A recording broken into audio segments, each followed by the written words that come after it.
কিছু বলতে নাই শবনম। মিঠিকে আসতে দেখে চুপ হয়ে গেল।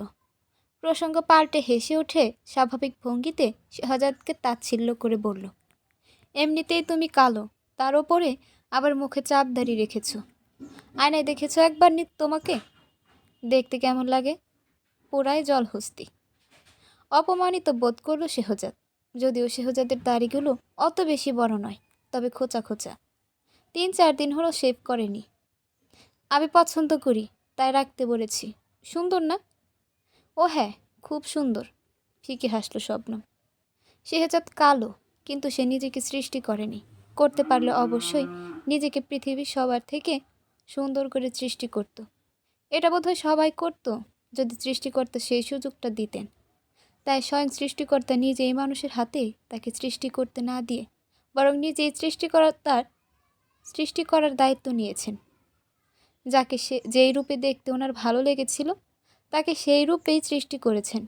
শোনো, সৃষ্টিকর্তার সৃষ্টির উপর সন্দেহ করতে নেই, তুচ্ছ-তাচ্ছিল্য করতে নেই। ওর জায়গায় আজ তুমিও থাকতে পারতে। হয়তো নারী বলে সৃষ্টিকর্তা করুণা করেছেন তোমায়, নয়তো একবার ভাবো কি হতো তোমার। অপমানিত বোধ করল শবনম। নীরব রইল শেহজাদ। শবনমের একটা শিক্ষার প্রয়োজন আছে। ঠিক মতোই প্রতি উত্তর করছে মিঠি। যেমন কর্ম তেমন ফল। এই শবনমকে শায়েস্তা করার জন্য একদম মিঠি পারফেক্ট। ধুত, সিরিয়াসলি নিচ্ছ কেন? আমি তো মজা করে বলেছি। আগেও এমন কত মজা করতাম, অভ্যাস তো।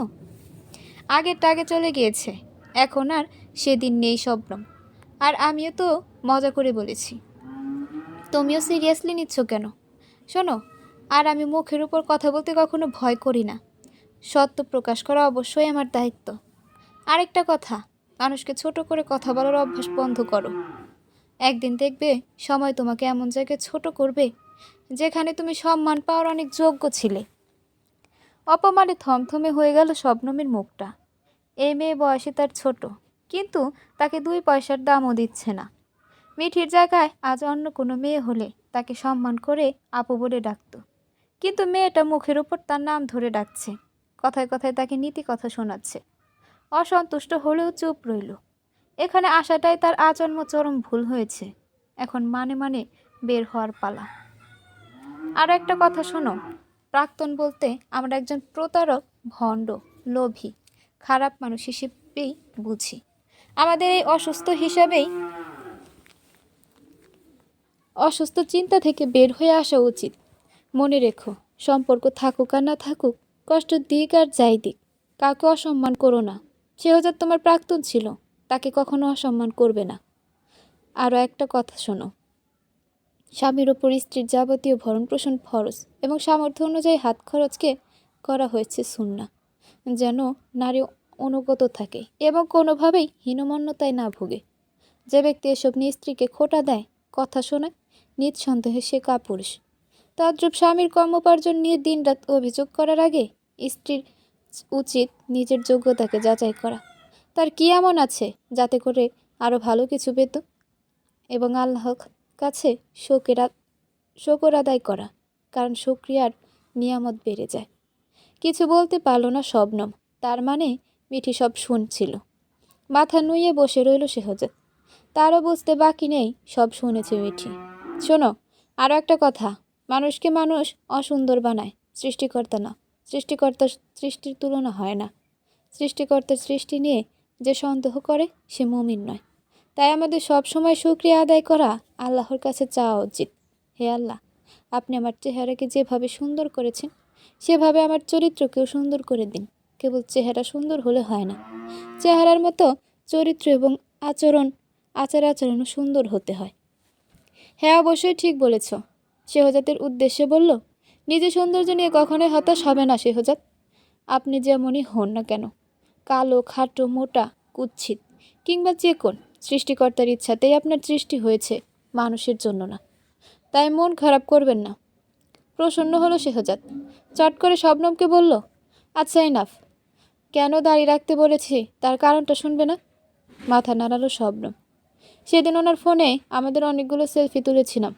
পরে সেলফিগুলো দেখতে গিয়েই বারবার ওনার একটা ছবি বেশ কয়েকবার ঘুরে ফিরে চোখের সামনে পড়েছিল। যতবারই পড়েছিল ততবারই একটু সময় নিয়ে দেখেছি, আর ভেবেছিলাম দাঁড়িয়ে একজন পুরুষের সৌন্দর্য কতটা বাড়িয়ে দেয়। সেখান থেকে রাখতে বলেছি, কিন্তু উনি শোনেন না, ছেটে ফেলেন। এজন্যই মাঝে মধ্যে মন খারাপ হয় ওনার প্রতি। ফিকে হাসল শবনম। খুব ভালো। শবনমের চুপসানো মুখ দেখে শেহজাদ বুঝতে পারল এরা দুজন উপর দিয়ে স্বাভাবিক হয়ে কথা বলল, ভেতরটা ফেটে চৌচির হয়ে যাচ্ছে। কিন্তু কেউ কাউকে বুঝতে দিচ্ছে না। একজন বুনো উল্টো, আরেকজন বাঘা তেঁতুল। শবনম যেভাবে হেয় করে প্রশ্ন করছে, মিঠিও তার উপর দিয়ে প্রত্যুত্তর করছে। শবনম যতবারই তাকে অপদস্থ করার চেষ্টা করছে, মিঠি ততবারই তার বুদ্ধিমত্তা দিয়ে হ্যান্ডেল করছে। তবে এরা কেউই কারো থেকে কম যায় না, বোঝাই যাচ্ছে। স্বাভাবিক থেকে ভেতরে ভেতরেই দুজন জেতার কম্পিটিশন করছে। মলিন হাসল শেহজাদ। কথার উপর কেবল কথা, সিলিং ছুঁতে চায়। আল্লাহ তার জীবনে 2টা বউ দিয়েছে, দুজনের মধ্যে হিংসায় ভরা। ভাগ্যে শবনম আগে সরে গিয়েছে, নয়তো দুজন সারাক্ষণ চুলোচুলি করত। বিশেষ করে মিঠি। আচমকা শেহজাদের কোলে মাথা রেখে শুয়ে পড়ল মিঠি। 2 হাতে জড়িয়ে ধরে মাথা রাখল বুকে। যদিও মিঠি এমনটা প্রতিদিন করে, তবে শবনমের সামনে একটু অপ্রস্তুত হলো শেহজাদ। নিশ্চয় শবনমের মনের ভেতরে ঝড় বইছে, বুকের ভেতর জ্বলন শুরু হয়েছে। খুব আদরে আহ্লাদি গলায় বলল, আমার মাথায় একটু হাত বুলিয়ে দিন তো ভুঁড়িওয়ালা সাহেব, খুব ঘুমোতে ইচ্ছে করছে। ভুঁড়িওয়ালা সাহেব? বাহ, ভালোই নাম। মনে মনে বলল শবনম। মিঠির চুলের গভীরে হাত ডোবালো শেহজাদ, কিন্তু চোখ বুঝল শবনম। শেহজাদ তাকেও এমন করত, খুব আদর করত, যত্ন করত, সব করত। কেন যেন দীর্ঘশ্বাস বেরিয়ে এলো, হুট করে চোখ মেলল। মনে হচ্ছিল তার মাথায় হাত বোলাচ্ছিল শেহজাদ। আনমনা হলো শবনম। ভালোবাসো? একটু একটু। কষ্ট দাও? আগে খুব দিতাম, এখন দিই না। কেন? খুব কষ্ট হয়। আর উনি আমার অর্ধাঙ্গ, ওনাকে আমি কষ্ট দেই না। কষ্ট দিতে গিয়েও কষ্ট হয়, মায়া হয়। কেন? যাকে নিয়ে পূর্ণ হব তাকে আঘাত দিই কি করে? আমরা দুজন তো এখন একজনই, 2 দেহে একটাই প্রাণ। আপন সত্তাকে কি আক্রমণ করা যায়? নিজেকে কি হত্যা করা যায়? আমিই তো সেই তো আমি। আমি মানে তিনি, তিনি মানেই আমি। আর আমরা দুজনই তো একজন। শ্বাস আটকে রইল শবনম। অনেক ভালোবাসা। একদম। জানো, পুরুষ তার জীবনে আসা প্রথম নারীর চেয়ে দ্বিতীয় নারীকে বেশি ভালোবাসে। শেহজাদ আমাকে অনেক বেশি ভালোবাসে, তাই কষ্ট দিতে পারি না। হুট করে শবনমের কেমন যেন অসুস্থ লাগছে। এখানে আসাটাই ঠিক হয়নি তার। শরীরে দুর্বল অনুভব করলো। আমি বরং আজ উঠি। থেকে যেতে পারতে, অনেক গল্প করতাম। তোমার সাথে এখন অনেক অনেক অনেক গল্প করা বাকি। না, আজ লেট হয়ে গেছে, বাসায় ফিরব। মাঝে মাঝে এসো কেমন, জমিয়ে সুখ দুঃখের গল্প করব 3 জনে। মলিন হাসল শবনম। দেখি। বেরিয়ে গেল শবনম। মিঠির বাসা থেকে বেরিয়ে রাস্তা দিয়ে আনমনে হাঁটতে লাগলো। যেটার জন্য এসেছিল লাভ হয়নি, উল্টো এক বুক জ্বালা নিয়ে ফিরে এলো। এখানে আসাটাই ভুল ছিল তার। বুক কাঁপিয়ে একটা দীর্ঘশ্বাস বেরিয়ে এলো। পা জোড়া ভেঙে আসছে। তাদের কথার ব্যস্ততার মাঝেও তার মন শেহজাদের দিকে পড়েছিল। বারবার আর চোখে ঘুরে ফিরে তার দিকে তাকিয়েছিল। খুব চেনা মানুষটাকে অচেনা রূপে দেখতেই ভীষণ কষ্ট হচ্ছিল তার। জেলাস ফিলও হয়েছিল বটে। শুধু ভালোবাসলে যে জেলাস ফিল হয়, ব্যাপারটা একেবারেই ভুল। যখন কারো জীবনে নিজের মূল্যটা অন্য কেউ পায়, তখন অন্তরটা পুরো ছাই হয়ে যায়। এছাড়াও নিজের ভালোবাসার মানুষ অন্য কাউকে ভালোবেসেছে, এটা দেখার মতো জঘন্য অনুভূতি আর কোনোটাই হতে পারে না। একটা দীর্ঘশ্বাস ফেলল শবনম। মানুষটার চোখে মুখে একটা অদ্ভুত আনন্দ এবং তৃপ্তি দেখতে পেয়েছিল সে। ভালোবাসা কি অদ্ভুত! যাকে এতগুলো বছর ভালোবেসেছিল, নিজের বলে জেনেছিল, কত শত কল্পনা করেছিল, যে মানুষটার বুকে মাথা রেখে হাজারো স্বপ্ন সাজিয়েছিল, কত প্ল্যান করেছিল তাদের দুজনের ভবিষ্যৎ নিয়ে। একটা সময় এই মানুষটাকে নিয়ে কত দিবা স্বপ্ন দেখেছিল। যাকে নিয়ে স্বপ্ন দেখেছে সে এখন অন্যের, আর সেও এখন অন্যের। আর সেই মানুষটা এখন অন্য কারো। সেই মানুষটার কোলে, বুকে আজ অন্য কারো মাথা। বুক চিরে আরেকটা দীর্ঘশ্বাস বেরিয়ে এলো। সময় কত দ্রুত চলে যায়। দুজনেই আছে, কিন্তু পথটা শুধু আলাদা হয়ে গেছে। ভালো থাকুক কিছু ভালোবাসা। একটা রিকশা নিয়ে উঠে বসতেই চলতে শুরু করলো। খুব ক্লান্ত থাকায় মিঠির চোখ ভেঙে এলো। আলতো করে মাথায় চুমু খায় শেহজাদ। আধা ঘুমে 2 হাতে কোমর পেঁচিয়ে ধরল শেহজাদের। ভুঁড়ির মধ্যে মুখ গুজল। মৃদু হাসল শেহজাদ। মিঠির কানে ঠোঁট দুটো এগিয়ে নিল। ফিসফিসিয়ে বলল, তুমি আবার জন্ম নিও সুনেত্রা। ঘুম ঘুম গলায় জিজ্ঞেস করলো, কেন? আমি তোমার প্রেমে পড়ব। এখনো পড়নি? পড়েছি তো। কতটুকু? একটু একটু। একটু একটু না, খুব বেশি করে পড়ুন। না পড়ে উপায় নেই সুনেত্রা। খুব মায়ায় জড়িয়ে ফেললে। মৃদু হাসে মিঠি। বোধ হয়। মৃদু হাসে শেহজাদ। ভারী শ্বাস পড়ে মিঠির। ঘুমিয়ে যায়। মিঠিকে নিয়ে বেশ কিছুক্ষণ ওভাবেই বসে রইল। তুলতুলে নরম মেয়েটাকে বুক থেকে সরাতে ইচ্ছে করছে না। তার ইচ্ছে করে সারা জীবন ওইভাবেই বুকের মধ্যে আটকে রাখতে। কেন জানি একটা দীর্ঘশ্বাস বেরিয়ে এলো। বেশ কিছু সময় অতিবাহিত হতেই বুক থেকে সরিয়ে খুব যত্নে পাজা কোলে তুলে নিল মিঠিকে। ঘুমের ঘোরে গলা আঁকড়ে ধরল মিঠি। মুচকি হাসল শেহজাদ। তুলতুলে বেডে নিয়ে সুন্দর করে আরাম করে শুইয়ে কোল বালিশ দিল বুকের সাথে। আজ শোয়া হয়ে মিঠির পাশে বসল। তাকিয়ে রইল মিঠির লাবণ্যময়ী মুখটার দিকে। তাদের দুজনের নতুন বাসায় ফিরে এলো শবনম। দীর্ঘ সময় ব্যয় করে শাওয়ার নিল মনটাকে শান্ত করার জন্য। কিন্তু আসার পর থেকে কিছুতেই স্বাভাবিক হতে পারছিল না শবনম। এতগুলো দিন পেরিয়ে যাওয়ার পরেও এত গভীর টান রয়েছে শেহজাদের প্রতি, তা আগে কখনো অনুভব করেনি। 2 ফোঁটা অশ্রু গড়িয়ে পড়ল গাল বেয়ে। সেদিন ডিভোর্স লেটার ধরিয়ে দিতে শবনম লক্ষ্য করেছিল শেহজাদের চোখে পানি। শেহজাদ কেঁদেছিল তার বিয়োগে। শবনম জানে শেহজাদ এখনও তাকে ভালোবাসে। সত্যি বলতে একজন মানুষ জীবনে নিঃস্বার্থভাবে ভালোবাসার মতো একটা মানুষ খুব কমই আসে। তার জীবনে তাকে ভালোবাসার মানুষ ছিল শেহজাদ। ভাবুক হলো ঠিক কতটা কষ্ট পেলে, কতটা ভালোবাসলে একজন পুরুষ একজন নারীর জন্য কান্না করে। কেন জানি খুব আফসোস হলো, এত ভালোবাসা পেয়েও সে একটা মাত্র সন্তানের অজুহাত দেখিয়ে অফিসের কলিগের সাথে পরকীয়ায় জড়িয়ে চলে এলো শেহজাদ থেকে।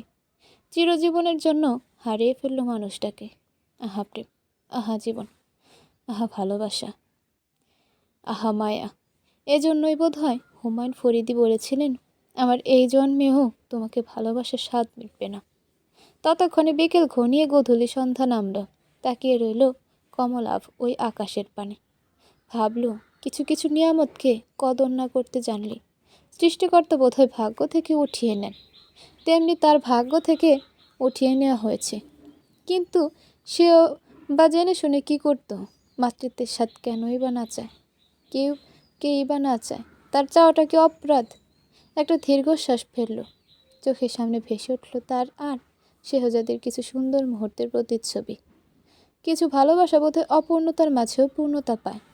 এক সময় এক পূর্ণতার নাম ছিল শেহজাদ শবনম। আর আজ শেহজাদ মিঠি। কদর করতে না জানলে বোধ হয় পূর্ণতা একবার এক একজনের দুয়ারে হামাগুড়ি দিয়ে চলে যায়। যে লুফে নিতে পারে সেই বোধহয় আজন্ম সুখী, আর যে পেয়েও কদর করতে জানে না সে আজন্ম দুঃখী। রাতে পড়তে বসলো মিঠি। খুব স্বাভাবিক রয়েছে সে। শবনমের বিষয়ে কোনো কথাই বলল না, আর না কোনো ঝামেলা। শেহজাদ চিন্তিত এবং ভয়ে ভয়ে ছিল। এই বুঝি মিঠি রেগে উঠবে, আচমকা কিছুটা ছুঁড়ে তাকে আক্রমণ করে বসবে। এই মেয়ের তো আবার জিনিসপত্র খুব ছোড়াছুড়ির অভ্যাস রয়েছে। কখন না জানি তার মাথাটা ফুলে আলু হয়ে যায়। আতঙ্কগ্রস্ত থাকলেও সেই সবের কিছুই হলো না, বরং সেই আতঙ্ক মনের ভেতরে থাকলেও প্রকাশ না করে মিঠিকে পড়াতে বসালো। প্রাইভেট টিচারের পাশাপাশি রাতে বেশ সময় নিয়ে মিঠিকে পড়ায় শেহজাদ। মিঠিও বাধ্য মেয়ের মতো তার কাছে পড়ে। শেহজাদ খুব উপভোগ করে সময়টা। অনেকক্ষণ পড়ানোর পর শেহজাদ কিছুক্ষণ হাঁটাহাঁটি করল। বেশিক্ষণ পড়ে থাকতে পারে না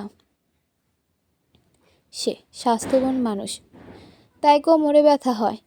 রাত 11:30 অবধি মিঠি পড়বে। পরীক্ষা তো তাই সন্ধ্যা নামাজের পরই পড়তে বসে এবং তাড়াতাড়ি ঘুমিয়ে যায়। আবার প্রাকৃতিক নিয়মে আজান হতেই দুজনে জেগে যায়। তবে এটা কেবল পরীক্ষার সময় নয়, এটা মিঠির ডেইলি রুটিন। এরপর সূর্যোদয়ের পূর্বেই দুজন একসাথে শাওয়ার নেয়, একসাথে নামাজ আদায় করে আবারও মিঠি পড়তে বসে। শেহজাদ এক ধাপ স্ট্রং ব্ল্যাক কফি করে আনে মিঠির জন্য। কফি পান করতে করতে মিঠি পড়ে। ততক্ষণে রহিমা খালা আসেন। সমস্ত বাসা ঝাড় দিয়ে পরিষ্কার করে ধুয়ে মুছে কিচেনে ঢুকে যায়। এরপর ব্রেকফাস্ট তৈরি হয়ে যায়। দুজনে খেয়ে দিয়ে তৈরি হয়ে নেয়। মিঠিকে পরীক্ষা দিতে নিয়ে যায়। তাদের দুজনের দৈনন্দিন জীবনকাল খুব সুন্দরভাবে নিয়ম অনুযায়ী চলছে। শেহজাদ চায় আজীবন এমনই চলুক। তাদের কোনো সন্তান লাগবে না। সন্তান ছাড়াও সুখে থাকা যায়, যদি সেভাবে থাকতে পারে আর কি। তবে মাঝে মাঝে মিঠি মন খারাপ করে সন্তানের কথা বলে। সেই সময়টায় শেহজাদ চুপ থাকে, কোনো সান্ত্বনা দিতে পারে না। কী বা বলার আছে তার? আল্লাহর হুকুম না থাকলে সে কি করবে? ভাবে যদি কোনো একটা মিরাক্কেল হয় আর কি। এছাড়াও তার বয়সের তুলনায় মিঠি অনেক ছোট, তাই এইসব বিষয়ে কথা বলতে দেয় না, যথাসম্ভব ইগনোর করে। পড়তে বসলে মিঠি বেশ কয়েক মগ কফি পান করে। এটা তার নিত্যদিনকার অভ্যাস, নয়তো তার মাথা ভার ভার হয়ে থাকে, ব্যথা ওঠে, ঝাপসা দেখে। কফি খাওয়া মাত্রই তার মনটা চাঙা হয়ে যায়, দ্রুত পড়া ঢুকে মাথায়। রাতের খাওয়া দাওয়া শেষ হলে রহিমা খালা চলে যায়। তিনি আসেন ভোর সকালে, সারাদিন থাকেন আর রাতের বেলা সব গুছিয়ে নিজের বাসায় নিয়ে যান। এই তো একটু আগে ডিনার করার পর তিনিও খেয়ে দিয়ে সব ধুয়ে মুছে গুছিয়ে ফিরে গেলেন। এখন বাসায় কেবল তারা দুজন। মিঠি পড়ছে, তার জন্য কফি করবে। স্টোভেনের ওপর সসপ্যানে পানি ফোটাতে বসালো শেহজাদ। ফুটতে মগে ঢেলে কফির গুঁড়ো মিক্সড করায় মনোযোগ দিল। আমেরিকান কফি খায় না মিঠি, আফ্রিকান অরিজিনাল ব্র্যান্ডের কফিটা সে খায়। ওই কফিটা খুবই কড়া এবং সুঘ্রাণটাও দারুণ। কীভাবে যে মিঠি খায় বুঝে পায় না শেহজাদ। আনমনেই হাসল। সেও খায়, তবে মিঠিকে ছাড়া এত কড়া কফি কাউকে খেতে দেখেনি সে। সব জিনিসে মেয়েটার খুঁত স্বভাব, কত কিছু বেছে বেছে খায়। এটা খায় না, ওটা খায় না, আরও কত কি খায় না। শাক সবজি আর মাছ তো মুখেই তোলে না। শেহজাদ এখন বকে বকে জোর করে মুখে তুলে খাওয়ায়। বিয়ের পর থেকে মিঠি নিজের হাতে খাওয়া ভুলে গেছে প্রায়। যত্ন নিয়ে শেহজাদ নিজেই প্রতিবেলা খাওয়ায়। শুধু অফিসে থাকাকালীন লাঞ্চ টাইমটা মিস চাই দুজনের। আর মিঠিকে খাওয়াতে শেহজাদের অনেক ভালো লাগে। খাওয়ানোর সময় মাঝে মধ্যে মিঠিকে শবনম ভেবে ডেকে ফেলে। সম্মিত ফিরতে কিংকর্তব্য বিমূঢ় হয়ে থাকে। তখন আর মিঠি খায় না, চোখ জোড়া ছলছল করে ওঠে। নীরবে টেবিল থেকে প্রস্থান করে। মুড অফ থাকে দীর্ঘক্ষণ। নিজের ভুল বুঝতে পারে শেহজাদ। সরি বলতে নিলে মিঠি নিজেই আগ বাড়িয়ে বলে দেয়, পুরনো অভ্যেস তো, আস্তে আস্তে ঠিক হয়ে যাবে। তখন কিছু বলতে পারে না শেহজাদ। এই সব বলে ঠিক, কিন্তু শেহজাদ জানে মিঠি অনেক কষ্ট পায়। আসলে যাকে একবার ভালোবাসা যায়, সে যদি পৃথিবীর শ্রেষ্ঠ পাপীও হয়, তবুও তাকে কখনো ঘৃণা করা সম্ভব নয়। একটা দীর্ঘশ্বাস ফেলল। ভাবনার মাঝে কফি মিক্সড হয়ে গেল। নিয়ে এলো মিঠির জন্য। পড়ায় মনোযোগ রেখেই মগটি হাতে নেয় মিঠি। বইয়ের দিকে তাকিয়ে আনমনে চুমুক দেয় মগে। অন্যমনস্ক হয়ে আনমনেই বলল, এত সেবা কেন করেন? উপভোগ করি তাই। মানুষ তো মনে করবে আমি আপনাকে কাজের লোকের মতো রেখেছি, অর্থাৎ বইয়ের গোলাম বানিয়ে রেখেছি। বইয়ের কাজ করে দিলে কাজের লোক হয় না, বরং যারা এইসব ভাবে তাদের মানসিকতা নিচু, নরবরে। আমাদের নবীও নিজের কাজকর্ম সেরে যতটুকু পারতেন স্ত্রীর কাজে সাহায্য সহযোগিতা করতেন। এতে বইয়ের গোলাম হওয়ার কি আছে? মানুষ তো বলবে আপনি বউ পাগল। সমাজ যাদের বউ পাগল বলে, ইসলাম তাদেরকে শ্রেষ্ঠ স্বামী বলে। এছাড়াও নারীকে অতিরিক্ত যত্ন আর ভালোবাসলেই বউ পাগল হয় না। যে পুরুষের মন রাজার মতো, তারাই রাখে বউকে রানীর মতো। মৃদু হাসল মিঠি। শেহজাদ গ্রামের ছেলে হলেও আচার আচরণে যথেষ্ট স্মার্ট, মার্জিত এবং কথা বলায় বুদ্ধিতে, অর্থাৎ সব দিক দিয়ে সৎ এবং ভীষণ লাভিং কেয়ারিং। গায়ের রংটাই কি সব? মোটেও না। যা সুন্দর একটা মন আছে, অন্যকে বুঝে নেওয়ার মতো জ্ঞান আছে, ক্ষমতা আছে, উপস্থিত এবং সামাজিক নলেজ আছে, এবং মানুষকে বুঝে নেওয়ার মতো সুন্দর মন মানসিকতা আছে। সেই মানুষটা সবচেয়ে সুন্দর, পৃথিবীর সবচেয়ে সুন্দর মানুষ তো সেই। কফির মগটা রেখে আচমকা শেহজাদকে জড়িয়ে ধরে বুড়িতে মুখ গুজল মিঠি। পড়ে যেতে নেয় শেহজাদ, শক্ত করে আঁকড়ে ধরল মিঠি। অনেকক্ষণ ওভাবেই রইল। নীরবতা ভেঙে বলল, কফি ঠান্ডা হয়ে যাচ্ছে, দ্রুত শেষ করে নাও। সারা রাত পড়ে আছে এইসব করার জন্য। লাজুক হাসল মিঠি। থাকুক, পড়তে হবে তো। আর একটু। কেন? আপনি যতক্ষণ থাকেন ততক্ষণ ভালো থাকি। মৃদু হাসল শেহজাদ। তুমি যতটা উপরে উঠে যাও না কেন সুনেত্রা, আমার বুকের যে নিরাপদ রান হয়ে কোথাও খুঁজে পাবে না কোনোদিন। হয়তো। আর তাই যেন হয় শেহজাদ। মৃদু হাসল শেহজাদ। ভীষণ অধিকার নিয়ে জানতে ইচ্ছে করলো, আমায় ভালোবাসো সুনেত্রা? হয়তো। তাহলে ভালোবাসি বলনি যে? একটু বিনয় হলো। আগ্রহ নেই? কেন? আগ্রহী হলো শেহজাদ।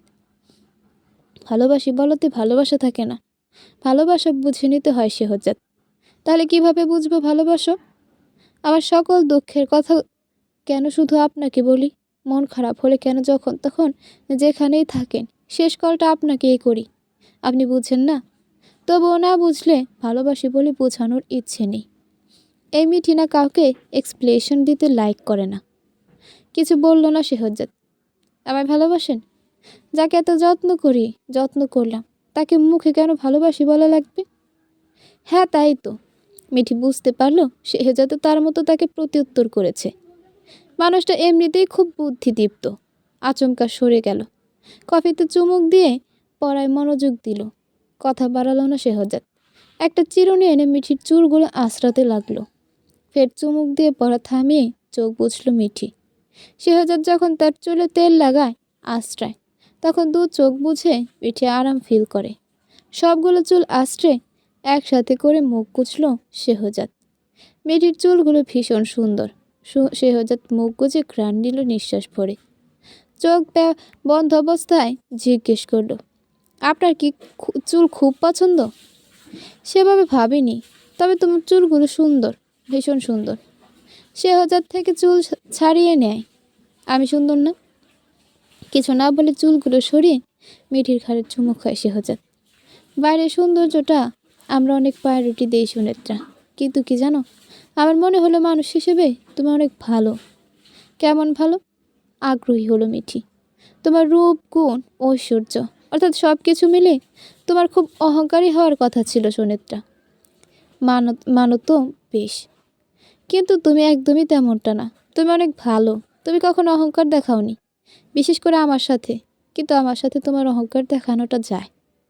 আর জানো, অহংকার মুক্ত জীবন ফুলের চেয়েও বেশি সুন্দর। কথাগুলো ভীষণ ভালো লাগলো মিঠির। শেহজাদের প্রতিটি কথায় কিছু থাকে। না চাইতেই মিঠি এই এই কৃষ্ণাঙ্গ মানুষটার প্রেমে পড়ে, মুগ্ধ হয়। এছাড়াও সবসময় রূপের প্রশংসা শুনতে শুনতে অভ্যস্ত সে। সত্যি বলতে রূপবতী মেয়েদের অন্য গুণগুলো এবং অর্জনগুলোও চাপা পড়ে যায় এই রূপের প্রশংসায়। ছোট একটা বাটিতে পরিমাণ মতো কাস্টার অয়েল ঢেলে ওভেনে হালকা গরম করে নিয়ে এলো শেহজাদ। আস্তে আস্তে মিঠির চুলে মাসাজ করে লাগিয়ে দিতে লাগলো। অবাক হয় না মিঠি। মানুষটা সব জানে, সব কাজে অভিজ্ঞতা আছে। শবনমকে করতো যে সেভাবে পাকাপোক্ত অভিজ্ঞ, প্রতিটি কাজই সুনিপুণ। এখন আর শবনমের কথা বলে কারোর মধ্যেই ক্ষত বাড়াতে চায় না সে। নেহাতি এটা বোকামি, বরং তাদের সুন্দর সময়টা নষ্ট হবে। আজ চুলে শ্যাম্পু করেছিলাম, তেল দিচ্ছেন যে? দিতে ইচ্ছে হলো। আমার চুলগুলো তো ঝরে যাবে শেহজাদ। যেদিন চুলে শ্যাম্পু করা হয় সেদিন তেল মাখতে নেই। কাল দিতে পারতেন। একদিন তেল মাখলে কিচ্ছু হবে না, কিন্তু একদিন আমার যত্ন থেকে মিস পড়লে তোমারই সমস্যা। হেসে উঠল মিঠি। আয়েশ করে কফিতে চুমুক দিয়ে একটা কালার কলম নিয়ে সাদা খাতায় আঁকিবুকি করতে লাগলো। মিঠি খুব সুন্দর ম্যান্ডেলা আর্ট করতে পারে। তার প্রতিটি খাতার প্রথম পাতায় খুব সুন্দর করে ফুল আঁকা থাকে। পড়াতে গেলে কিংবা হোমওয়ার্ক করাতে গেলে খাতা খুলতেই তার চোখে পড়তেই ভীষণ মুগ্ধ হয় শেহজাদ। প্রতিটি ফুলের নিচে খুব সুন্দর করে ইংরেজিতে পেঁচিয়ে লেখা থাকে। মিঠি কিংবা সুনেত্রা, দুটো নামই মিঠি খুব ভালোবাসে। একটা বাবা মায়ের দেওয়া, আর একটা তার দেওয়া। তোমাকে একটা কথা বলবো মিঠি, অনেক দিন হলো অথচ বলা হয় না সুনেত্রা। কি কথা? তোমার হাতের লেখা ভীষণ সুন্দর। তারপর?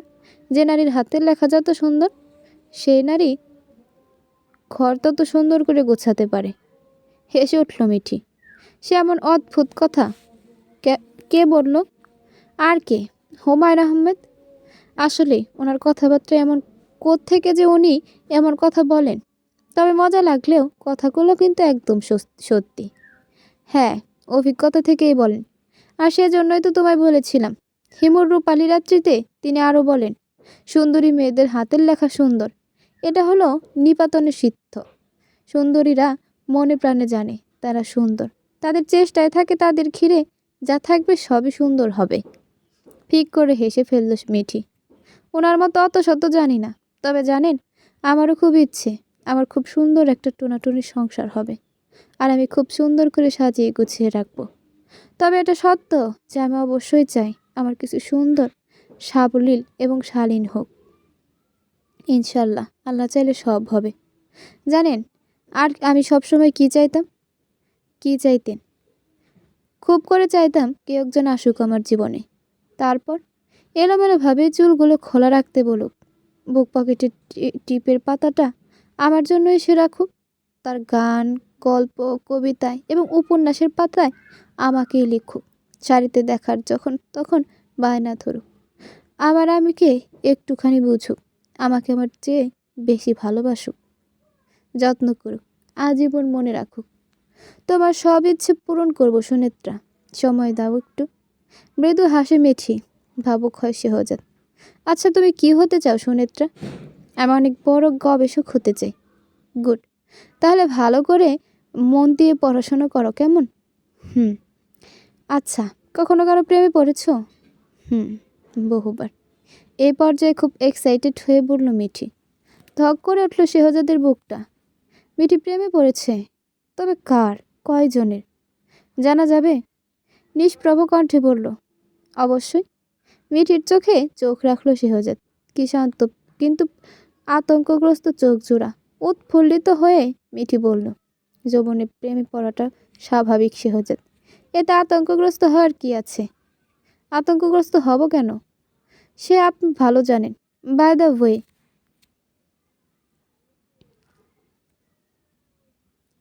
কিন্তু সেই প্রেম যদি বইয়ের প্রেমে পড়ে, তবে সেটা হৃদয় বিদারণের ক্ষত নয়, ক্যারিয়ার করার পুরস্কার। আমি বারবার অসংখ্যবার বইয়ের প্রেমে পড়েছি শেহজাদ, কোনো পুরুষের নয়। জানেন, শরৎচন্দ্র চট্টোপাধ্যায় বলেছিলেন, বই পড়াকে যথার্থ হিসেবে যে সঙ্গী করে নিতে পারে, তার জীবনের দুঃখ কষ্টের বোঝা অনেক কমে যায়। এজন্যই মূলত আমি বইয়ের প্রেমে পড়েছি। দপ করে বুক থেকে ভারী পাথরটা সরে গেল শেহজাদের। স্বস্তির নিঃশ্বাস ফেলল গোপনে। মিঠি বোধহয় বুঝতে পারল। আচ্ছা, আপনাকে একটা প্রশ্ন করি শেহজাদ। হুম। আচ্ছা, আপনার কেমন নারী পছন্দ? যে পুরুষের চাকরানি, কর্পোরেট দাসী হওয়ার চেয়ে ঘরের রানী হওয়াতে বেশি স্বাচ্ছন্দ্য বোধ করবে, তেমন নারী। আর কেমন স্ত্রী পছন্দ? তাহলে তো তোমাকে এখন একটা ছোট হাদিস শোনাতে হয়। আমি শুনবো, আগ্রহী হলো মিঠি। তাহলে শোনো। একবার কোনো কারণে হজরত আবদুল্লাহ বিন রাওয়াত কাঁদলেন। তা দেখে ওনার স্ত্রীও কাঁদলেন। তিনি জিজ্ঞাসা করলেন, তুমি কেন কাঁদলে? ওনার স্ত্রী উত্তর দিলেন, আপনাকে কাঁদতে দেখলাম, তাই আমিও কাঁদতে লাগলাম। আচ্ছা, আমায় বলতে পারবেন পৃথিবীর সবচেয়ে সুখী মানুষকে? পুরুষের ক্ষেত্রে যে একজন নেক আর যত্নশীল স্ত্রী পেয়েছে, তদ্রূপ নারীর ক্ষেত্রেও তা।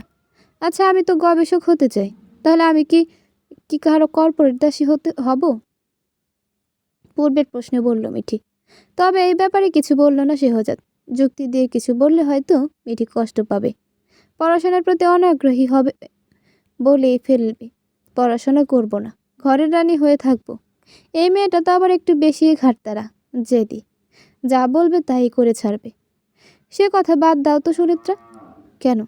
আগে তুমি পড়াশোনা করে অনেক বড় হও, পরেরটা পরে দেখবো, কেমন? এখন আমরা এই বিষয়ে কথা না বলি। আচ্ছা। বদমেজাজি মিঠিকে খুব সুন্দরভাবে কনভিন্স করে হ্যান্ডেল করতে পারে শেহজাদ। মিঠিও খুব সুন্দর করে এতে আয়ত্তে এসে যায়। অনেক সময় মিঠি রাগ দেখালেও শেহজাদ দেখায় না, সব সময় নিজেকে শান্ত রাখার চেষ্টা করে। এতে সব সময় নীরবে সে জয়ী হয়। আচ্ছা, আমাকে একটা ভালোবাসার গল্প শোনাতে পারবেন? কেন জানি ভীষণ শুনতে ইচ্ছে করছে। আমার বিশ্বাস আপনি খুব সুন্দর করে গল্প বলতে জানেন। মৃদু হাসল শেহজাদ। হ্যাঁ পারবো, তবে খুব ছোট্ট। শুনবে? আগ্রহী হলো মিঠি। শুনবো, বলুন। জানো, ভালোবাসা সম্পর্কে মাওলানা জালালউদ্দিন রুমি একটি গল্প শুনিয়েছেন। অনেকটা এমন, দুইজন মানুষ একে অপরকে ভালোবাসে। একজন তার প্রিয় মানুষকে জিজ্ঞেস করলো, তুমি কি আমার চেয়ে বেশি তোমার নিজেকে ভালোবাসো? মানুষটা উত্তরে জানালো, আমি আমার কাছে মরে গিয়েছি, আমি বেঁচে আছি তোমার মধ্যে। আমি আবার আমার সব কিছু থেকে অদৃশ্য হয়ে গিয়েছি, অথচ আমি শুধু দৃশ্যত উপস্থিত আছি তোমার কাছে। আমি ভুলে গিয়েছি আমার সব জ্ঞান। তোমাকে জেনে আমার শিক্ষা পূর্ণ হয়েছে। আমি আমার ক্ষমতা হারিয়েছি, কিন্তু তোমার শান্তিতে, শক্তিতে আমি বলীয়ান হয়েছি। আমি আমাকে ভালোবেসেছি, তাই আমি তোমাকে ভালোবাসি। আমি তোমাকে ভালোবাসি, তাই আমি আমাকে ভালোবাসি। সত্যি অদ্ভুত সুন্দর তো। আচ্ছা, আমার কাছে আপনার চাওয়ার কি আছে শেহজাদ? হ্যাঁ, কি সেটা? আগ্রহী হলো মিঠি। জানে সুমিত্রা, দুঃখের অনেক প্রকারভেদ আছে, তবে যেই দুঃখ পেলে সারাদিন কেবল ঘুম পায়, জানো, এই দুঃখটা অনেক ভয়ঙ্কর। ব্যক্তিগতভাবে এই দুঃখটাকে আমি খুব ভয় পাই। তাই তোমার কাছে আমার ভয়ঙ্কর দুঃখ পেতে চাই না।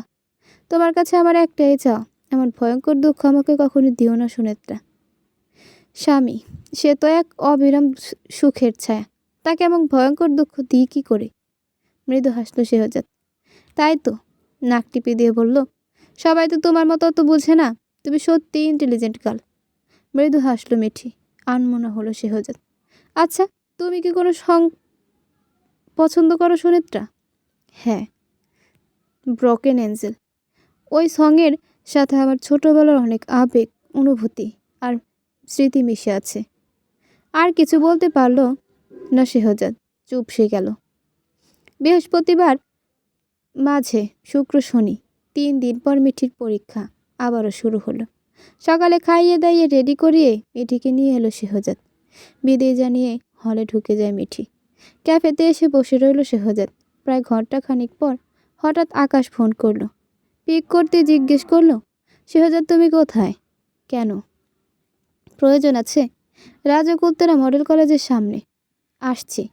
এগিয়ে আসো, তোমার সাথে কথা আছে তোমার সাথে। অফিস করনি আজ? না। ফোন রেখে এগিয়ে এলো শেহজাদ। বেশ কিছুক্ষণ দুজন কুশলাদি বিনিময় করলো। কথার ফাঁকে এক পর্যায়ে আকাশ হঠাৎ হো হো করে হেসে উঠল। ফ্রু কোঁচকালো শেহজাদ। হাসছো কেন? দোস্ত, সঠিক বয়সে বিয়ে করলে তোমার দ্বিতীয় বইয়ের বয়সে বাচ্চা কাচ্চা থাকতো তোমার। অপ্রস্তুত বোধ করলো শেহজাদ। এসব কেমন কথা? আমরা দুজন কিন্তু সেম এজ শেহজাদ। আর আমার মেয়েটা এবার নিউটনে পড়ে। তোমার বাচ্চা কাচ্চা থাকলে সেও নিউটনে পড়তো। থমথমে হয়ে গেল শেহজাদের কৃষ্ণবর্ণের মুখটা। এসব বলার জন্যই তবে এসেছ? না। তাহলে কেন যেন হাসি পায় তোমার কথা ভাবলে। আবারও হো হো করে হেসে উঠল আকাশ। বিরক্ত হয় শেহজাদ। এটা কোনো হাসার বিষয় হলো? আজব। হাসির কি আছে? আমি কি চুরি করেছি নাকি বিয়ে করেছি? তাই বলে এত ছোট মেয়ে? ভাগ্যে ছিল। আন্ডারস্ট্যান্ডিং কেমন? আল্লাহ যেমন চেয়েছে তেমন। মেন্টালিটি ম্যাচ করে তো? বললাম তো, আল্লাহ যেমন চেয়েছে তেমনই। আকাশ বুঝতে পারলো শেহজাদ পছন্দ করছে না এসব কথা। আচ্ছা বাদ দাও, বিয়ে 3.5 মাস পেরিয়ে গেল। এই, তোমার পিচি বউটাকে দেখাবে না? দোনো-মোনো করল শেহজাদ। আল্লাহ প্রদত্ত সত্যি মিঠি ভীষণ সুন্দর রূপের অধিকারী। সৃষ্টিকর্তা মেয়েটাকে অনেক যত্ন নিখুঁতভাবে খুব সুন্দর করে গড়ে পৃথিবীতে পাঠিয়েছেন, এই বিষয়ে কোনো সন্দেহ নাই। সৃষ্টিকর্তার সৃষ্টির প্রতি কোনো সন্দেহ নেই। সেই সৃষ্টিকর্তার ইশারায় মিঠি এখন তার স্ত্রী। অন্য কেউ কেন দেখবে, এটা মানতে বিশ্বাসী নয় শেহজাদ। সম্ভব হলে মিঠিকে বোরকা পরিয়ে কলেজে পাঠাতো, কিন্তু এই কলেজে বোরকা এলাও নয়। আর আকাশ মিঠিকে দেখে নানান রকম কুমন্তব্য করবে। এইসব শেহজাদের শুনতে ভালো লাগবে না। পুরুষ মানুষের চোখ নারীদের কত নিষিদ্ধ স্থানে বিচরণ করে সেটা শেহজাদের চাই তার কে ভালো জানে। কি ভাবছো? ওকে, দেখা করাটা কি খুব জরুরি? বন্ধুর বউ বলে কথা। আমি তোমার ওয়াইফকে কখনো দেখার আগ্রহ প্রকাশ করিনি। আর বন্ধুর বউ হলে যে সাক্ষাৎ করাতে হবে এমন কথা কোথাও লেখা নেই। গায়রথহীন পুরুষরাই এমনটা করে থাকে। বিব্রত বোধ করলো আকাশ। তোমার সাথে আমার স্ত্রীকে পরিচয় করিয়ে দিয়েছিলাম। এটা ব্যক্তিত্বহীনের কাজ। জানি তুমি মনে কষ্ট পাবে, তবুও বলে ফেললাম। শোনো, আমি কিন্তু পরিচয় হতে চাইনি। সত্যি মন ভার করলো Akash. Sorry Shehzad, it's okay. ঘড়িতে সময় দেখলো আর কিছুক্ষণ পর মিঠির পরীক্ষা শেষ হবে। তাকে দেখতে পেল না, না পেলে মিঠি চিন্তা করবে। এদিকে আকাশও যাচ্ছে না। বিরক্ত হলো শেহজাদ। কেন জানি মিঠির জন্য ভয় লাগছে। আকাশের সাথে সাক্ষাৎ করাতে ইচ্ছে করছে না, কিন্তু আকাশও তেমন নাছোড়বান্দা। এছাড়াও মিঠি আগের চাইতে অনেক সুন্দর হয়ে গিয়েছে এবং শরীর অনেক পরিবর্তন এসেছে। আগের চাইতে এখন খুব আকর্ষণীয় দেখায়। চোখ ফেরাতে পারে না শেহজাদ। ওই যে কিছুক্ষণ পূর্বে ভাবলো না, সৃষ্টিকর্তা মেয়েটাকে অনেক সুন্দর করে পৃথিবীতে পাঠিয়েছেন। সেই বিষয়ে তিল পরিমাণও সন্দেহ নেই। সত্যিই তাই। আকাশ দেখলে নিশ্চয়ই মিঠির শরীর নিয়ে নানান রকম কুমন্তব্য করবে। হয়তো তাকে বলবে না, কিন্তু মনের মধ্যে তো ইমাজিন করে বেড়াবে। শ্বাস আটকে এলো শেহজাদের। এছাড়াও আকাশ ভীষণ সুদর্শন, লম্বা চওড়া, বলিষ্ঠ, সুঠা দেহের অধিকারী। আকাশের সাথে ভাব হলে আবার না তাকে ছেড়ে চলে যায় মিঠি। এখন এই ম্যাচিওর মেয়েটা, আর ম্যাচিওর হয়েও এমনটা স্বপ্নমও করেছে। পড়াশোনা কমপ্লিট হওয়া মাত্রই জব করার জন্য বেশ কয়েকদিন ঝামেলা করেছিল তার সাথে। শেষে বাধ্য হয়ে করতে দিয়েছিল। এরপর বাকিটা ইতিহাস। অফিসের কলিগের সাথে সখ্যতা বেড়ে গড়ে সেখান থেকেই পরকে জড়িয়ে যায়। অতবার যা হওয়ার তাই হলো। সন্তানের বাহানা দিয়ে তাকে ছেড়ে চলে গেল। দীর্ঘশ্বাস ফেলল শেহজাদ। এখন মিঠির জন্য ভয় পাচ্ছে সে। মিঠিও যে এমনটা করবে না তার গ্যারান্টি কি? প্রথম থেকেই তো একের পর এক ঝামেলা করছিল তার সাথে। হঠাৎ করে শান্ত হয়ে গেল, যেন ঝড় আসার পূর্বাভাস। দীর্ঘশ্বাস ফেলল শেহজাদ। কোনো কিছু না নিয়ে চিন্তিত তুমি? না, তেমন কিছু না। শবনমের সাথে নাকি তোমার ওয়াইফের মিট হয়েছে? হ্যাঁ। তোমাকে জানিয়েছে? ওকে বলে দিও বাড়াবাড়ি কম করতে। আমি ওর সংসার নিয়ে ইন্টারফিয়ার করছি না। বাট ও ব্যক্তিত্বহীনের মতো করছে কেন? একজন মানুষের ন্যূনতম আত্মমর্যাদা বোধ বলে থাকা উচিত। মহিলা মানুষ তো জেলাস যখন হবেই, তো ছেড়ে গেল কেন? সেটাও মহিলা বলে কথা। এরা মরে গেল স্বামীর পাশে 500 বছরের কঙ্কালকেও সহ্য করতে পারে না, আর না কারো ছায়া। তপ্তশ্বাস ফেলল শেহজাদ। গাছেরও খাবে, তলারও কুড়াবে। বাদ দাও ওর কথা। যেটা বলার জন্য তোমার কাছে এসেছিলাম। হাত ঘড়িতে দেখলো আর মাত্র 5 মিনিট সময় বাকি আছে। নিশ্চয়ই মিঠি বেরোবে একটু পর। তাকে খুঁজবে। বিরক্ত হলো শেহজাদ। ও হ্যাঁ, বলো। আগামী সপ্তাহে কক্সবাজার যেতে চাচ্ছি আমরা সবাই। যাও। তুমি যাবে না? না। আশ্চর্য, তুমি ছাড়া কিভাবে হবে? তোমার ওয়াইফকে নিয়ে চলো, ভালো লাগবে, মানসিক শান্তি পাবে। যেতে চাইবে না? পরীক্ষা শেষ, না যাওয়ার তো কোনো কারণ দেখছি না। আচ্ছা, আগে আমি আমার ওয়াইফকে জিজ্ঞেস করি, তারপর বলবো। বিরক্ত হলো আকাশ। আচ্ছা, তুমি তোমার বউকে এত ভয় পাও? কোথায় ভয় পেলাম? বিরক্ত হলো শেহজাদ। আকাশ, আচ্ছা তুমি তোমার পিচ্ছি বউটাকে এত ভয় পাও কেন? কোথায় ভয় পেলাম? দ্বিতীয় বিয়ের পর থেকে তোমার অনেক পরিবর্তন দেখেছি শেহজাদ। কেমন পরিবর্তন? কিছু হলে বউয়ের থেকে পারমিশন নিতে হবে, জিজ্ঞেস করতে হবে। আরে বাবা, এত ভয় পাওয়ার কি আছে বউকে? সেখানে আবার হাঁটুর বয়সী পিচ্ছি একটা মেয়েকে। জাস্ট বিরক্তিকর। কিভাবে যে পারো তোমরা! উফ, বিরক্তিকর। আমি ভয় পাই না, আর তার পারমিশনও নেই না। জাস্ট তার মতামত নিই। কেন তার থেকে মতামত নিতে হবে? ছোট্ট হাঁটুর বয়সী মেয়ের থেকে আবার কিসের মতামত? আজব। এই মতামত সে কি বুঝবে? এত পাত্তা দাও দেখেই তো শবনম এমনটা করতে পারলো। মেয়ে মানুষদের এত পাত্তা দিতে নেই, বুঝেছ? এদের বুকে টানলে সুযোগ পেয়েই মাথায় চড়ে লবণ দিয়ে বড়ই খায়। সে আমার স্ত্রী। আমার ভালো মন্দ সব কিছু জানার রাইট তার আছে। প্রতিটি নারী এক নয়, কারোর সাথে কাউকে কম্পেয়ার করা উচিত নয়। এছাড়াও every girl is special in her one way. শেষোক্ত কথাটি বলে মনে মনে ভাবল, এটা একদিন মিঠিও তাকে বলেছিল। আসলেই সঠিক বলেছে। সব এক নয়। তো জানাও সমস্যা কি? এখানে তো এত মতামত নেওয়ার কি আছে? মৃদু হাসল শেহজাদ। আকাশের কাঁধে হাত রাখলো, শান্ত গলায় বলল, ওই মেয়েটা পিচ্চি হোক আর যাই হোক, সে আমার স্ত্রী, আমার সহধর্মিণী, অর্ধাঙ্গিনী। আমি তাকে ভয় পাই না। ভয় দিয়ে সব হয় না, সব জয় করা যায় না। আমরা একে অপরকে প্রায়োরিটি দেই, সম্মান দেই। শুধু তাই নয়, আমি তার মতামতকে সম্মান করি, তাই সব ব্যাপারে ওকে জিজ্ঞেস করি, আর সেও তাই করে। সে এতে সে যেমন খুশি হয়, তেমনি আমিও হই। আর এতে আমরা বুঝতে পারি যে আমরা একে অপরকে ঠিক কতটা প্রায়োরিটি দিই। আচমকা রাগ গলে গিয়ে মুগ্ধ হলো আকাশ। ছোট্ট একটা হাঁটুর বয়সী মেয়ের মতামতকে সম্মান করে তার স্বামী। বাহ, খুব সুন্দর। এত কিছুর পরেও কেন যে শবনম গেল বলতে পারে না আকাশ। সন্তান কি সব? জীবনে নিজেকে বোঝার মতো, সম্মান করার মতো এবং সর্বক্ষেত্রে প্রায়োরিটি দেওয়ার মতো মানুষ থাকলে আর কি লাগে? ওই মানুষটার হাত ধরে সারা জীবন কাটিয়ে দেওয়া যায়। জীবনে সুখ শান্তির জন্য সন্তান কোনো ইস্যু নয়। কথা বলার ফাঁকে কখন যে বরাবর একটা বেজে গেল টের পেল না শেহজাদ। ঘন্টা পড়তে চমকে উঠল শেহজাদ। হুশ এলো তার। মেয়েটির পরীক্ষা শেষ। দ্রুত এগিয়ে গেল শেহজাদ। আকাশও এগিয়ে এলো। মেয়েটি বের হয়। শেহজাদকে দেখতে না পেয়ে দু চোখ বুলিয়ে সব দিকে খুঁজতে থাকে। চিন্তিত হয় মেয়েটি। শেহজাদ তো এখানেই দাঁড়িয়ে থাকে সব সময়। গেল কই? কোথাও চলে গিয়েছে? হুট করে শেহজাদ এসে সামনে দাঁড়ায়। হক চকায় মিঠি। হাত থেকে ফাইলটা নিজের হাতে নেয়। খেয়াল করলো রোদে মিঠি কেমন ঘেমে নিয়ে লাল টুকটুকে হয়ে গেছে। খুব মায়া হলো। আদরে লাগলো বেড়াল ছানাটাকে। একদম নরম গলায় জিজ্ঞেস করলো, পরীক্ষা ভালো হয়েছে? কমন পড়েছে সব? একদম। শুক্রিয়া। মৃদু হাসল মিঠি। কিন্তু আপনি এতক্ষণ কোথায় ছিলেন? আমি আপনাকে দেখতে পাইনি কেন? কোথায় গিয়েছিলেন? কার সাথে কথা বলছিলেন? সে অনেকগুলো প্রশ্ন করলো মিঠি।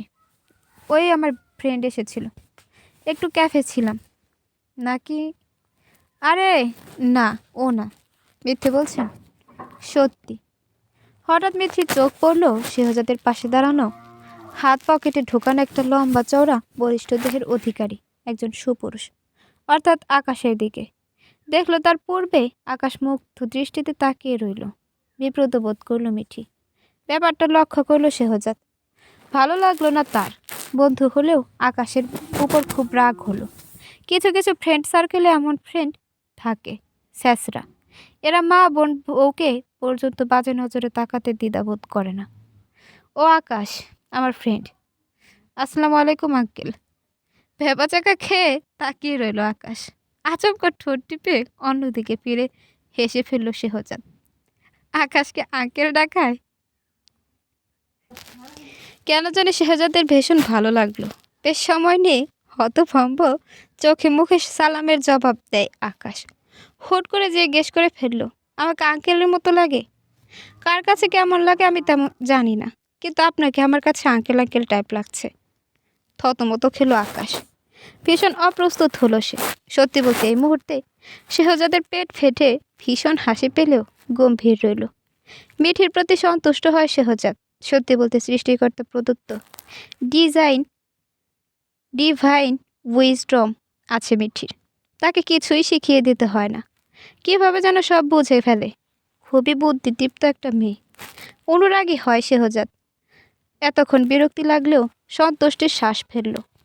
আকাশের চুপসানো মুখটা দেখতেই কেন জানি শেহজাদের ভীষণ হাসি পেল। মৃদু হাসল মিঠি। বিব্রত বোধ করল আকাশ। এতক্ষণ বার কয়েক হাঁটুর বয়সী মেয়ে বলে মুখে ফেনা বের করে ফেলেছিল। এবার বুঝতে পারল আসলে কি জিনিস এই মেয়ে। রাগ হলেও প্রকাশ করলো না আকাশ। সিরিয়াসলি, তার মতো এত সুন্দর সুদর্শন একজন পুরুষকে কিভাবে কোন আঙ্কেলে আঙ্কেল রাখলো মেয়েটা? কোনো অ্যাঙ্গেল দিয়ে তাকে আঙ্কেল আঙ্কেল টাইপ লাগে বুঝে পায় না আকাশ। তবে এখন বুঝতে পারলো শেহজাদ কেন এই মেয়ের এত মতামত নেয়। তার ভাষ্য অনুযায়ী ভয় পায়, গুরুত্ব দেয়, নয়তো তাকেও আঙ্কেল বানিয়ে ছেড়ে দেবে। বেচারা এই পর্যন্ত 2টা বিয়ে করলো, আর কত করবে? এমনিতেই ভয়ানক, কালো আর একটা বড় ভরিও বের হয়েছে। বাচ্চা কাচ্চার কথা তো বাদই, সেটা তো এই জন্মেও দেখবে না। পরিস্থিতির নিয়ন্ত্রণে আনার জন্য শেহজাদ বলল, মিঠি চলো লাঞ্চ করি একসাথে। মাথা নেড়ে সায় দিল মিঠি। ওরা পা চালায় রেস্তোরাঁর দিকে। আচমকা পেছনে থেকে শুনতে পায়, মিঠি শোনো। পিছু ফিরে তাকায় মিঠি। জাহিদ সাবের এবং সুভাষ স্যারকে একসঙ্গে দেখতে ভরকায়। মৃদু হেসে সালাম দেয়। শেহজাদকে লক্ষ্য করল না ওনারা। তোমার বাবা এসেছে? জি না স্যার। ওহ, কোনো প্রয়োজন ছিল? হ্যাঁ, ওনার সাথে পার্সোনাল বিষয়ে কিছু ইমার্জেন্সি কথা ছিল। ওহ, নো প্রবলেম। আগে তোমার সাথে বলে শিওর হয়ে নিই, তারপর না হয় তোমার বাবার সাথে কথা বলবো। জি আচ্ছা বলুন। এখানে নয়। তাহলে? একান্তে পার্সোনালি তোমার কিছু কথা বলার ছিল মিঠি। আজ তো শেষ পরীক্ষা ছিল, তোমার সাথে আর দেখা হবে কিনা জানা নেই। অপ্রস্তুত করলো মিঠি। বুঝতে পারলাম, বলুন। এখানে নয়, চলো ক্যাফেতে বসি। দোনামনো করলো মিঠি। কি হলো, আসো। বিরক্ত হয় শেহজাদ। আবার কোনো ঝামেলা এসে দাঁড়ালো। একটার পর একটা লেগেই আছে ঝামেলা, বিদায় নেওয়ার নাম নেই। আসলেই আমরা রেস্তোরাঁয় লাঞ্চ করতে যাচ্ছি। আপনি চাইলে আমাদের সঙ্গে জয়েন হতে পারেন। সেখানেও না হয় কথা সেরে নেব। তোমরা মানে? তোমার সাথে আর কে? বললে তো তোমার বাবা আসেনি, তোমার মামা এসেছে নাকি? হঠাৎ শেহজাদের দিকে চোখ পড়ল। ও আচ্ছা, নতুন বডিগার্ড নিয়েছো? তোমাকে তো বলে কয়েও বডিগার্ড রাখতে পারিনি।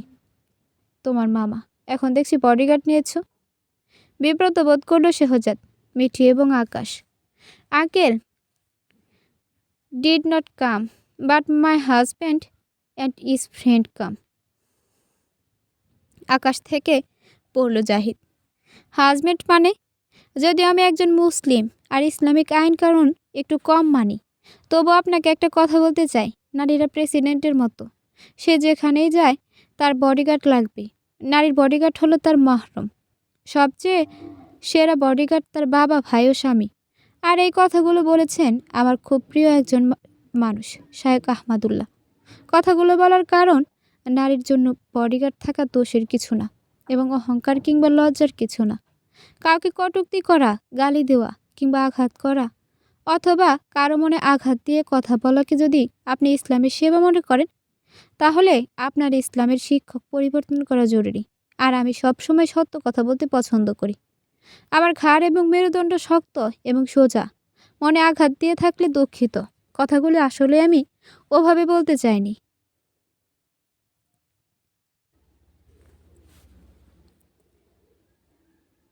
মিঠি সমস্ত কথা শুনে মুগ্ধ হলো শেহজাদ, আকাশ, সাবির এবং সুভাষ স্যার। সবাই এক পলক তাকায় মিঠির দিকে আর ভাবে, মেয়েটা দেখতে যেমন সুন্দরী, তেমনি তার সুন্দর কণ্ঠ। তার তুলনা সে নিজেই। এত ধন্যাঢ্য পরিবারের সন্তান, তবুও তার কোনো অহংকার নেই। আসলে এটাকেই বলে আসল সৌন্দর্য, আসল সুন্দরী। মেয়েটার কথা শুনেই বোঝা যায় তার পারিবারিক শিক্ষা কতটা সুন্দর। এত সুমিষ্ট কথা বলার ধরন, মার্জিত। আর রূপের কথা কি বলবে। অস্থির গলা জিজ্ঞেস করলো, Zahid, Mithi, are you married? হ্যাঁ। অস্বস্তি লাগছে শেহজাদের। কথাটা না বললেও হতো। কই, কখনো বলনি তো। কোথায় তোমার হাজবেন্ড? শেহজাদের পাশে গিয়ে দাঁড়ায়, তার হাত ধরে মিঠি। ফের আকাশ থেকে পড়ল জাহিদ সহ বাকি দুজন স্যার। ওনারা চুপচাপ দাঁড়িয়ে রইলেন। What, are you mad? কিছু বলল না মিঠি। বিব্রত বোধ করল শেহজাদ। মিঠি তার পরিচয় না দিলেও পারত। তবে এই ভেবে ভালো লাগলো যে মিঠি তাকে অপমান করছে না, তাকে স্বামী হিসেবে পরিচয় করিয়ে দিতে সংকোচ ফিল করছে না, বরং একজন ছাত্রী হয়ে উচিত কথা বলেছে একজন শিক্ষককে। কেন জানি গর্ব হলো। শেহজাদ জানে সে সুন্দর না, কুৎসিত। মিঠি স্বামী হওয়ার যোগ্যতা তার নেই, কিন্তু মিঠি তাকে এই রূপে স্বামী বলে মানে, পরিচয় করিয়ে দেয়, সংকোচ বোধ করে না। বাকরুদ্ধ হয়ে তাকিয়ে রইল জাহিদ। নিজের চোখে বিশ্বাসই করতে পারছে না সে। চোখের সামনে কুচকুচে কালো ভুঁড়িওয়ালা বয়স্ক একটা লোকের হাত ধরে স্ট্যাচুর মতো দাঁড়িয়ে থাকা অতীব সুন্দরী রূপবতী লাস্যময়ী রমণী, যাকে সৌন্দর্যের আইডল ধরা যায়। এই পুরো কলেজের মধ্যে যাকে মেধার জন্য এই কলেজের টপ 10-এর মধ্যে নাম্বার 1 বেস্ট গার্ল হিসেবে সবাই জানে, যাকে দেখলে যে কোনো পুরুষের হৃদয়ের সঙ্গে সঙ্গে ঢেউ খেলে যায়, কাঁপন ধরে যায়। অগণিত কত পুরুষের স্বপ্নের রানী সে, রানী যে মেয়ে।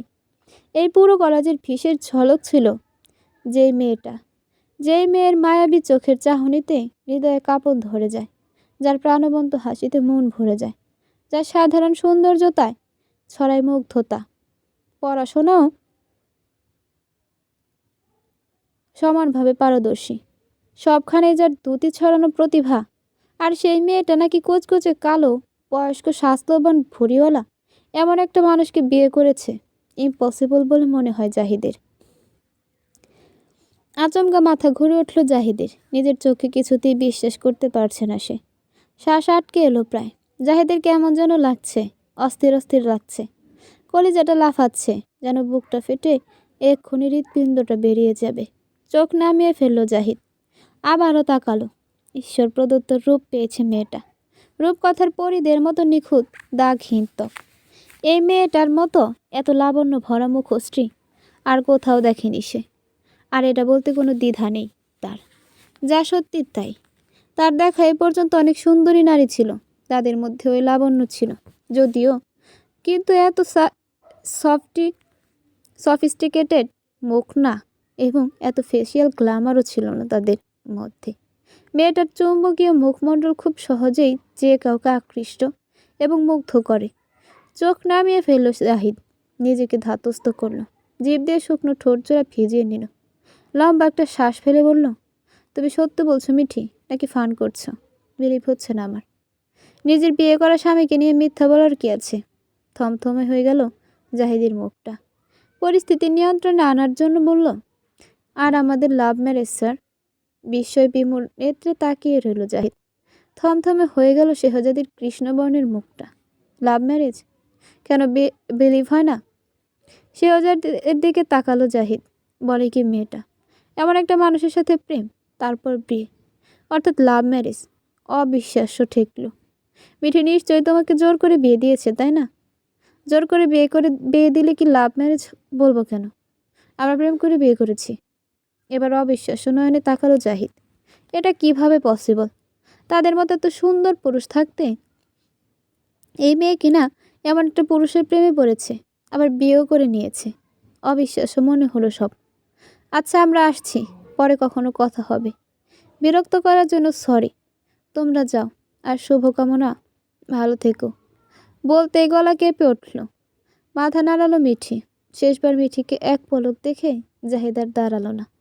দুর্বল পায়ে হেঁটে চলে গেল। ক্রমশ তার সারা শরীর অবশ হয়ে আসছে। পা জোড়া চলছে না, মস্তিষ্ক ভোঁতা হয়ে আসছে। ঝাপসা দেখতে লাগলো চোখে মুখে। মিঠির বলার পরে আর কোনো কথাই নেই তার। অব্যক্ত কথাগুলো না হয় জমা থাকুক হৃদয়ের মন পড়ে। এমনও তো নয় যে মিঠি বুঝে না। না বুঝলে না বুঝুক, তবে মিঠিকে একবার বলতে ইচ্ছে করলো, মিঠি, তুমি আমার কাছে বঙ্গের তুষ্ট মিষ্টি চঞ্চল উড়ন্ত দুরন্ত রঙিন প্রজাপতির হাসি, যার বর্ণনা করতে গিয়ে আমি লিখেছি ডজন ডজন ফিলোসফি। তুমি এমন এক ফুল, মায়াবতী, যে ফোটার আগেই তারে পাওয়ার লোভে বিদ্রোহ করে প্রজাপতি। মিঠি, তোমার স্যার ছ্যাঁকা খেয়ে ব্যাকা হয়ে চলে গেল। জাহিদকে ওইভাবে দুর্লভ পায়ে হেঁটে যেতে দেখে হাসতে হাসতে বলল আকাশ। মলিন হাসল মিঠি। অস্থির লাগছে শেহজাদের। এই স্যারটা কোনোদিন আবার তার বউটাকে নিজের প্রতি ইমপ্রেস করে কেড়ে নিয়ে যায়। পাশ ফেল যাই করুক, এই কলেজ আর না। তপ্তশ্বাস ফেলল মিঠি। জাহিদের চোখের ভাষা বুঝে না এমনটা নয়, সে বুঝত, তবে একজন সম্মানিত শিক্ষক ভেবে সবসময় ইগনোর করেছিল। আজ বোধ হয় তার বাবাকে বলতো তার বিষয়টা। নেহাতি স্যার বলে সম্মান করে জাহিদকে, নয়তো কথাই বলতো না।